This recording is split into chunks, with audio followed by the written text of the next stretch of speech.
और जो रिसेंटली उन्होंने कल हज़रत ईसा की गुस्ताखी में ट्वीट की, सवाल कि मेरा जैसा मेरी मर्जी के नारे लगाए। मार्च के महीने में हमने चेयरमैन पैमरा को एक लेटर लिखा, जाके उनके पैमरा के हेड ऑफिस में जाके इस्लामाबाद में जमा कराया, और उसमें यह कहा कि जनाब हर चैनल पे इस पर पाबंदी होनी चाहिए। 3-4 महीने तो पैमरा सोया रहा, उसको होश नहीं आया। 2 जुलाई 2020 को पैमरा ने हमें रिस्पांस दिया और इतना हम हैरान हुए, हमें हैरत हुई उसके रिस्पांस पे। उसने हमें कहा कि जी आपका एक ख़त वसूल हुआ जिसमें आपने ये कहा कि mister Khalilur Rahman used highly objectionable, abusive, disgraceful and unacceptable remarks for a female guest. आपने मारवी सरमद के खिलाफ की और उन्होंने कहा कि जी खलीलुर रहमान कमर के खिलाफ आपकी दरख्वास्त आई है। हमारे डॉक्यूमेंट्स यहाँ पर टेम्पर हो रहे हैं। क्या मुमताज़ कादरी के केस में डॉक्यूमेंट्स के टेम्पर नहीं हुए होंगे जो उसे फांसी दे दी? मुझे तो शक हो रहा है कि क्या पता आसिया मलूना के केस में इन लोगों ने डॉक्यूमेंट्स मारवी सरमद, आपने मुमताज़ कादरी की बात की, मारवी सरमद सुलेमान तसीर के हक में निकली थी। और यार सलमान तासीर क्या, दुनिया में जितने बदबख्त और नुत्फ़ा हराम की पैदावार जितने भी उन सब के हक में ये निकली है। जब भी कोई इस्लाम के खिलाफ बकवास करता, कोई ब्लॉगर हो कोई भी हो, ये उसके हक में आके मीडिया पे बकवास कर रही होगी। मीडिया पे ना आए तो ये ट्विटर पे बकवास कर रही होगी। वक्त पे 2-4 लेतर मारो यार, रोज़ाना लोग मर मरा रहे हैं, ऐसे 2-4 फारिग कर दो ना, क्या जाता है आपका? इसके तो पीछे कोई जनाजा पढ़ने शायद ना निकले। अल्लाह बेहतर करे। इसी के साथ मुझे इजाज़त दें। ये कि वक्त पे इन तमाम नुत्फ़ा हराम को, इन गुस्ताखों को, इन तवाइफ़ों को, तवाइफ सिर्फ ये औरत के नाम पे धब्बा है, इनको लगाम डाली जाती, इनको कानून की गिरफ्त में लाया जाता, इनकी नेशनैलिटी पे पाबंदी लगाई जाती, इनको हमारे मीडिया पे बैन किया जाता, तो कभी ये नौबत ना आती। इनको वो सज़ाएँ मिलती जो कि हकीकी तौर पे सज़ाएँ हमारे कानून में लिखी हैं, उसे इम्प्लीमेंट कर देते। ये इसके अलावा जो ये 2-4 टके के लोग निकले होते हैं वो कभी ना निकलते। लेकिन होता क्या है कि सिस्टम में इतना बड़ा फ्लॉ है। मार्च के महीने में हम लोगों ने जब इसने मीडिया पे आके दोबारा बकबख्तियाँ शुरू कर दी थी, मसला ये है, मैं देखें इकबाल कहते हैं ना, यूरोप की ग़ुलामी पे रजामंद हुआ तू, मुझको गिला तुझसे है यूरोप से नहीं है। मीडिया ऐसे क्यों दिखा रहा है? मुझे तो गिला मीडिया से। ये अमेरिका में जाके अगर पनाह लेके बैठी हुई है, कभी पाकिस्तान आ जाती है, कभी कहीं और दफ़ा हो जाती है, हमें इससे गिला नहीं है कि अमेरिका इसे सपोर्ट कर रहा है या नहीं कर रहा। वो हमारा दुश्मन है, मुसलमानों का दुश्मन है। मीडिया क्यों ऐसे दिखा रहा है? नहीं, अगर ये मीडिया पे नहीं आती, जो इन्होंने कल ट्वीट किया, अगर ट्विटर भी इस तरह की बकवास। सर मैं आपको बात बताता हूँ, मेरे कितने फेसबुक अकाउंट्स ब्लॉक हुए। मैं अपने ट्विटर अकाउंट पे कोई वीडियो या पिक्चर पोस्ट नहीं कर सकता, मुझ पर पाबंदी लगी हुई है। लोगों के हर दूसरे दिन हज़ारों फेसबुक अकाउंट्स हमारी गवर्नमेंट की जानिब से ब्लॉक करवाए जाते हैं। FIA और PTA का ये काम होता है कि जाके ये लिखे कि जी ये लोग ठीक लोग नहीं है, हुकूमत के ख़िलाफ़ है, इनके अकाउंट्स ब्लॉक करो। रसूलुल्लाह अलैहिस्सलाम के ख़िलाफ़ जो अकाउंट्स बने उनको ब्लॉक क्यों नहीं किया गया? कितने ऐसे लोग मुल्क से बाहर फ़रार हुए हैं। कोई मुल्क का पैसा चोरी करके बाहर जाता है, उसको इंटरपोल के ज़रिए वापस बुलाया जाता है, बहुत अच्छी बात है। रसूलुल्लाह के गुस्ताख को जो पाकिस्तान से ताल्लुक़ रखता है और मुल्क से बाहर फ़रार होकर उसने पनाह ली हुई है, उसको क्यों इंटरपोल के ज़रिए वापस नहीं बुलाया जाता? अगर कोई बंदा भागा हुआ है और उसे वो आपको नहीं मिल रहा, आप उसके घर पे छापे मारते हैं, उसके माँ बाप की तजलील करते हैं। आप ये बताएं, क्या इनके घर वाले इधर पाकिस्तान में नहीं है? पकड़ के 2 लेतर मारो, इनका बाप भी वापस आएगा। क्यों नहीं ये रास्ता अपनाया जा रहा? एक बंदा किसी मुकद्दस गाय, किसी वजीर मशीर के बारे में उल्टी सीधी बात करता है, रातों रात उसका सॉफ्टवेयर चेंज कर दिया जाता है। गुस्ताख का सॉफ्टवेयर चेंज क्यों नहीं होता? और Islam is that much beautiful religion कि इफ समवन स्पीक्स अगेंस्ट हजरत ईसा अलैहि सलाम which they call Jesus Christ, if someone speak against हजरत मूसा अलैहि सलाम which they call Moses, if someone speaks against हजरत दाऊद अलैहि सलाम विच दे कॉल डेविड, वो क्रिश्चियन या यहूदी ना निकले, मुसलमान निकलता है। मैंने सुबह से देखा कोई एक ईसाई भी इस मारवी सरमद के खिलाफ नहीं बोल रहा, मुसलमान निकला है। ये बताएं, ये मारवी सरमद या लिबरल जितने भी हैं वो खुद को मुसलमान शो करते हैं कि हम मुसलमान हैं। देखिए मैं किसी के ईमान पे बात नहीं करूँगा, लेकिन बात सिर्फ ये है कि इन लोगों ने हमेशा मस्जिद के ख़िलाफ़, मदरसे के ख़िलाफ़, एक बग़ैर तनख्वाह लेने वाले वो आलिम दीन के ख़िलाफ़, बग़ैर तनख्वाहों के शहादतें देने वाले कश्मीरी और फ़लस्तीन के मुजाहिद के ख़िलाफ़ इन लोगों ने बकवासात की हैं। कभी आपको ये सो कॉल्ड ह्यूमन राइट्स के चैम्पियंस नज़र नहीं आए कि इन्होंने डॉक्टर आफिया की आवाज़ उठाई हो? उठाइए कभी इसने? कभी आपको ये नज़र नहीं आए कि इन लोगों ने कश्मीर की मजलूम माओ बहनों बेटियों को भी वुमेन राइट्स में शुमार करके उनकी आवाज़ उठाई हो? उठाइए कभी?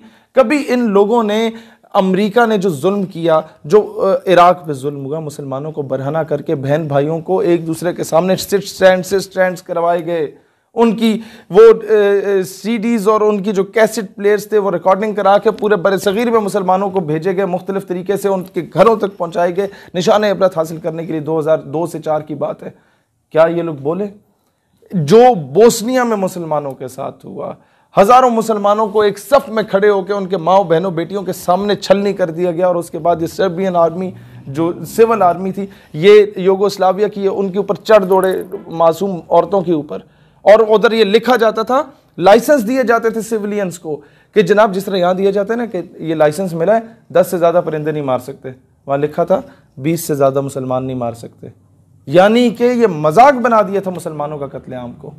ये उन लोगों ने किया, और यूनाइटेड नेशन की आर्म्ड फोर्सेस की नाक के नीचे ये सब कुछ हुआ। मुसलमानों से असला ले लिया गया था। ये उस वक्त कहाँ मर गई थी? ये पुरानी बात नहीं, 1995 की बात कर रहा हूँ, आज से गालिबन 20-22 साल पुरानी बात है। उस वक्त ये लोग ह्यूमन राइट्स के चैंपियंस कहाँ थे? आज ये लोग आपको नजर नहीं आएंगे। इजराइल डेली बेसिस पे गजा स्ट्रिप से फ़लस्तीनियों को निकाल रहा है। आज 12वां दिन है, रोज़ाना रात को एयर स्ट्राइक्स होती हैं फ़लस्तीनियों के ऊपर। कोई एक दिन इसका बयान आपने देखा है ह्यूमन राइट्स के कि जी उसके खिलाफ, आया सूफिया के खिलाफ ये बकवास करने के लिए पहुंचे होंगे, तैयब अर्दगान के खिलाफ, तुर्की के खिलाफ बकवास करने लोग पहुंच चुके होंगे। जो मसाजिद फ़लस्तीन की जिन पे कब्जा करके उनमें इन लोगों ने शराब खाने खोल लिए, उस पर तो कभी ये लोग नहीं बोले।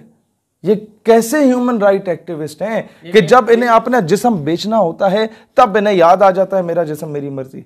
जब किसी मुसलमान औरत के सर से ज़बरदस्ती दुपट्टा खींचा जा रहा होता है तब इन्होंने कभी नहीं बोला कि यार उसका जिस्म है, अगर उसने ढांपा हुआ है तो उसकी मर्जी है। तब इन्हें कभी नहीं ख्याल आया। तो ये 2 टके के ये वो लोग हैं, सही कहता था खलीलुर रहमान कमर कि इनके बदबूदार गलीज जिस्म पे कोई थूकने को तैयार नहीं होता, हमारी थूक इनके गलीज जिस्म से मुबारक है। इन लोगों का यही हाल है। इन्हें नज़रअंदाज करो, इनके खिलाफ केस करें, एहतजाज नहीं। इससे ये लोग मज़ीद प्रोमोट होते हैं और बाहर अज़ालिम लेके बैठ जाते हैं, इनकी फंडिंग में इजाफा होता है। पूरे पाकिस्तान के वकला से मैं कहता हूँ, अपनी अपनी अदालतों से पूरे पैनल के साथ जाके इनके खिलाफ केस दायर करें, अपने अपनी कचहरियों में, अपने अपने थानों में इनके खिलाफ FIR करवाएं, और इससे ज़बरदस्ती पाकिस्तान वापस इसको, और लिस्ट चाहिए, मैं लिस्ट दूंगा जो जो लोग गुस्ताखियाँ कर रहे हैं पाकिस्तान से बाहर बैठ के, उन्हें इंटरपोल के ज़रिए वापस बुलाया जाए। अगर ये बुलाते हैं तो ठीक है, नहीं बुलाते तो हमें मैदान में निकलना पड़ेगा फिर इंशाअल्लाह ताला इस सारे सिस्टम के खिलाफ जो ये सारे डॉक्यूमेंट्स को टेम्पर करने के लिए बैठा हुआ होता है। ठीक है। जो मालवी सरमन ने कल ट्वीट की है उसमें हज़रत ईसा की तो गुस्ताखी की है, लेकिन एक इशारा भी दिया उन्होंने। ठीक है, देखिए मैं ओवरऑल बात करूंगा, जब बात ऐसी मुक़द्दस हस्ती की आ जाती है उसके अलावा फिर हम लोग कोई और टॉपिक डिस्कस करेंगे ही नहीं। पाकिस्तान के इंटरनल मैटर्स हैं, उस पर जब भी किसी बंदे के साथ ज़्यादती होती है सबसे पहले हम लोग बोलते हैं। हम लोगों को बड़े बड़े इदारों और महकमों के लोगों से टकराना पड़ता है, हम टकरा लेते हैं, लेकिन जब मामला हमारे दीन पे आता है ना फिर ये सारी चीज़ें पीछे रह जाती हैं। हम इसके अलावा कोई दूसरी चीज़ डिस्कस नहीं करते जब वो पहला इशू रिजॉल्व नहीं होता। इन लोगों ने इन चीज़ों को आड़ बना के, हमारी रोज़ाना के मसाइल को आड़ बना के, इन लोगों ने मज़हब को तनकीद का निशाना बनाया। मालवी सरमद का जो बलोचों ने कहा कि आप लोगों ने हमारे राइट्स में बोलने के लिए सो कॉल्ड, आप लोगों ने हज़रत ईसा अलैहिस्सलाम के बारे में इस तरह किया, आप लोगों ने बलोचों को इतना बड़ा थप्पड़ रसीद किया है। वो बलोच आज सर पीट रहे हैं कि यार ये बदबख्त औरत क्यों हमारे हक में बोली है। कोई बाहया इज़्ज़तदार गैरतमंद औरत कोई मर गई थी जो हमारे हक में बोलती, कि यही बदकार औरत मिली है बोलने के लिए। बलोच सबसे ज़्यादा आज मुझे उनके अंदर दुख और दर्द नज़र आ रहा है कि ये बदकार औरत कभी हज़ारा किलिंग्स के ख़िलाफ़ बोल रही थी, आज हज़ारे वाले हमें कॉल करके बोलते हैं कि यार ये बदबख्त हमें नहीं चाहिए हमारे हक में बोले। जितने कम्युनिटीज़ के हक में इसने बोला, ये ईसाइयों के हक में बोल के सिंपैथी करती थी, क्लेम करती थी कि हमें ये ईसाई हमारे फेवर में हो जाएंगे और ईसाई इसे लानत भेज रहे हैं। लेकिन इस्लाम है कि इन मुसलमानों ने केस किया, ईसाई निकले नहीं। इस्लाम है जो हमेशा निकलता है हज़रत ईसा, हज़रत मूसा, हज़रत दाऊद अलैहिस्सलाम के हक में। इन लोगों को मैंने नहीं देखा। इन जिनको ये नबी मानते हैं उनकी तौहीन हुई है, निकल मुसलमान रहे। तो आज तो कम से कम मैंने ये एहसास हो जाना चाहिए कि मुसलमान कोई रिजिड बिलीव का जो ये कहते हैं वो नहीं है। मुसलमान बड़ा पुरअमन आदमी है, आप उसे मुझे गाली दो मैं बर्दाश्त करूँगा, मेरे टब्बर को गाली दो बर्दाश्त करूँगा, मेरे नबी अलैहिस्सलाम सवाल ही पैदा नहीं होता। ठीक नहीं, लेकिन अमारवी सरमद का जो कहना है कि मस्जिद में जिस तरह आए दिन हमें हाँ। एक वाक़या सुनने को मिलता है कि एक मौलवी ने एक बच्ची के साथ रेप कर दिया, एक मौलवी ने एक बच्चे के साथ रेप कर दिया, आए दिन हमें यह खबर मिलती है। देखें हसनैन भाई, जिस मौलवी ने किया ना उसे उठा के फांसी दो, फांसी दो, उसके खिलाफ कानून बनाओ कि मस्जिद में अगर कोई इस तरह करता है और मस्जिद की हुर्मत को पामाल करता है उसका ये सजा होनी चाहिए। कानून बनाओ, मैं सबसे पहले साथ दूंगा। लेकिन ये कानून कौन बनाएगा कि स्कूल कॉलेज यूनिवर्सिटी में जो एक प्रोफेसर पीएचडी स्कॉलर जो बच्ची बन रही होती है उसके साथ ज्यादती करता है और वो मजबूर आके खुदकुशी कर लेती है, उसके खिलाफ कानून कौन बनाएगा? जब ये कानून बन रहा था कि बच्चों के साथ ज्यादती करने वाले को सरेआम फांसी दी जाए, तो ऑपोजिशन नहीं, गवर्नमेंट के अंदर मौजूद वजीर एक थी उसने भी मुखालफत की, और ये जो 2 टके की बैठी हुई है ना, ये मारवी सरमद साहिबा, इन लोगों ने भी मुखालफत की, ऑपोजिशन ने भी मुखालफत की। काश इनमें से किसी बच्चे के साथ ऐसा हो जाता ना तो इस मुल्क के 22 करोड़ अवाम के बच्चे जो हैं वो महफूज रहते हैं। नहीं, लेकिन तब ये कानून बन जाता। ही थे अली मोहम्मद खान जिन्होंने एक करारदाद पेश की, मैं तो उसको हिमायत की। जो कल हुआ कि हर फॉर्म पे, हर पेपर पे खातिम नबीन सल्लल्लाहु अलैहि वसल्लम लिखा जाएगा। और जिस दिन ये अली मोहम्मद खान ने करारदाद पेश की थी, जिस कुर्सी पे आप बैठे हुए, अल्लाह गवाह है, रात को 12:30 बजे मेरी उनसे इस बात पे डिस्कशन हो रही थी, और अगले दिन जो करारदाद पेश की थी वो प्रिंटेड नहीं थी, वो हैंड रिटन थी। यानी रात को हम लोगों ने सारा डिस्कस किया, सुबह ये अली मोहम्मद खान से भी आप पूछ लीजिएगा कि जो लोग अच्छा काम कर रहे हैं हम उन्हें सपोर्ट करते हैं। मुझे लाख इख्तलाफ है इमरान खान से, उसकी गवर्नमेंट से, लेकिन जो अच्छा काम कर रहा है हम हमेशा उसके जूतों में भी बैठना पड़ा हम बैठने को तैयार होंगे। लिहाजा अली मोहम्मद खान से मैंने ये भी कहा था कि आपने बहुत अच्छी करारदाद पेश की कि जो शख्स किसी बच्चे के साथ ज्यादती करता है सरेआम फांसी हो। साथ मैंने कहा था एक और करारदाद पेश करो कि जो रसूलुल्लाह अलैहिस्सलाम की शान में गुस्ताखी करता है उसे भी सरेआम चौक में टांगो ना फांसी दो। इस मुल्क से सब ये बदबख्तियाँ ख़त्म हो जाएंगी, लिबरलिज्म और ये इसके जितनी औलादें सब ख़त्म हो जाएंगी।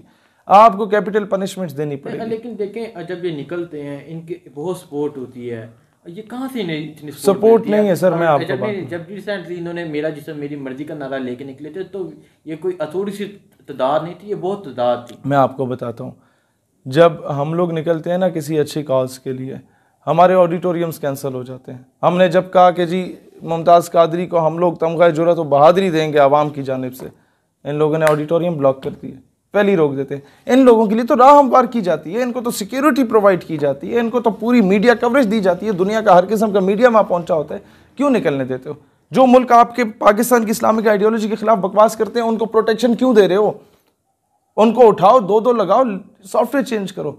लेकिन मसला ये है कि हमारे मुल्क की जो क्रीम है, जो एलीट है, आधे तो उनके बच्चे यहाँ निकले हुए होते हैं। मैंने तो वो तस्वीरें हमारे सामने आई कि सरकारी गाड़ियों में ये जा रहे थे। फिर किस के खिलाफ हम लोग लड़ें?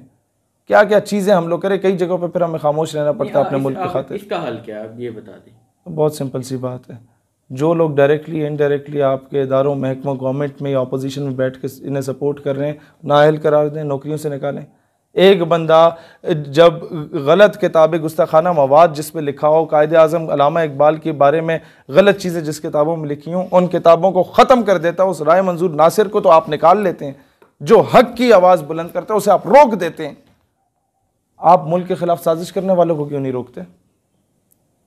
ये मुझे समझ से बालातर है कि जो बंदा हक की आवाज़ उठाए उसको रोक दिया जाता है, जो बंदा रसूलुल्लाह अलैहिस्सलाम की हुर्मत की खातिर मैदान में निकले नामूस रिसालत के दिफा के लिए, उसको गिरफ़्तार कर लेंगे। गुस्ताखा को 1.5 लाख लोग गिरफ़्तार करके इन लोगों ने बाहर भगवा दिया।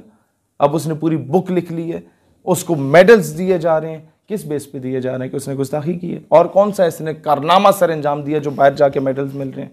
बाकी जो लोग 80-80 साल जेल में रह के निकले हैं, 40-40 साल रह के निकले हैं, उन्हें क्यों नहीं मेडल्स दिए जा रहे हैं? जो बेगुनाह पकड़े गए उनको क्यों नहीं मेडल्स दिए जा रहे हैं? लेकिन जो पाकिस्तानी कौम है वो मारवी सरमद के इस ट्वीट पे बहुत उन्होंने गुस्से का इजहार किया। पाकिस्तान कौम ने हमेशा ही हक का साथ दिया है। पाकिस्तानी कौम ने हक का साथ दिया है। मसला ये है कि हमारे 70 सालों से जो अंग्रेज़ों के कुत्ते नहलाने वाले हैं वो हम पे मुसल्लत हैं इस कौम पे। काश वो लोग भी हक का साथ दे देते तो आज इससे नौबत ही ना आती इस तरह की बात करने की।